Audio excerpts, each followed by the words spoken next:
जांच अधिकारी साक्ष्य और सबूतों के साथ छेड़छाड़ करे। साक्ष्य और सबूतों के साथ क्या छेड़छाड़ किया वो सुनिए, मैं बता रहा हूँ। घटना स्थल, यह केस गैंग रेप माइनर नाबालिग छात्रा का और उसकी हत्या से जुड़ा है। घटना स्थल को आज तक सील नहीं किया गया। आपने मीडिया के चैनलों में देखा होगा कि सीबीआई गई शंभू गर्ल्स हॉस्टल, 5 बोरे सबूत लेके आई। वो जो सबूत लेके आई उन सबूतों को 24 घंटे के अंतर्गत मजिस्ट्रेट के समक्ष पेश करना था।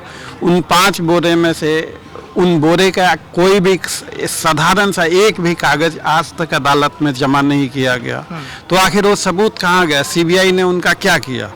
आपके ही चैनलों ने, कई मीडिया चैनल ने दिखाया कि सीबीआई बोरों में भर के 5-5 बोरे सबूत लेके गई। तो आखिर वो सबूत क्या था?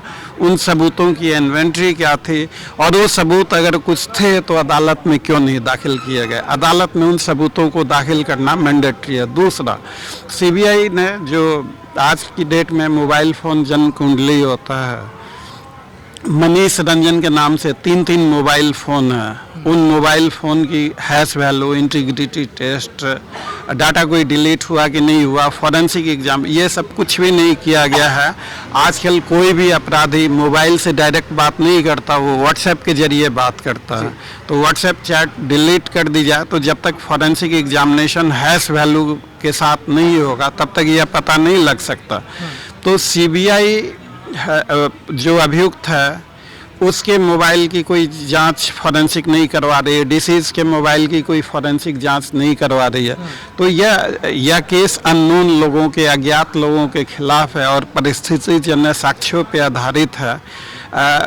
मनीष रंजन को पता है कि इस मामले का कौन है दोषी। वो उसके कपड़ों, मृतका के कपड़ों पे मिलने वाला ह्यूमन सीमन किसका है, हॉस्टल के सारे कर्मचारियों को पता है, उन तमाम डॉक्टरों को पता है जिन्होंने मृतका का इलाज किया।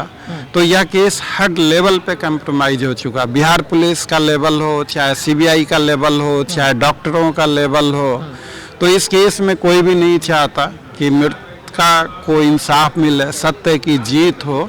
साक्ष्य और सबूतों को मिटाकर अगर यह एक बड़ी अनहोनी सी सिचुएशन इस केस में राइज हो चुकी है।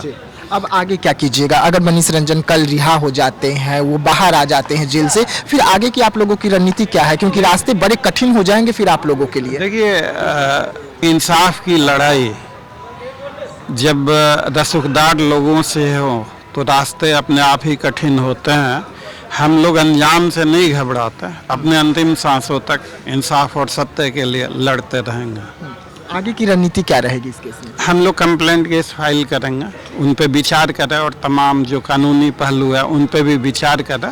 विधि सम्मत उचित कानूनी कार्रवाई अवश्य जल्द से जल्द करेंगे। क्या पटना हाई कोर्ट हो या सिविल कोर्ट हो, अगर वहाँ से ये मामला नहीं सुलझती है तो आप लोग सुप्रीम कोर्ट की ओर बढ़ेंगे? हम लोग हर हालत में कानूनी प्रक्रिया के तहत सुप्रीम कोर्ट जाने की अगर आवश्यकता हुई तो वहाँ तक जरूर जाएंगे हर हालत में।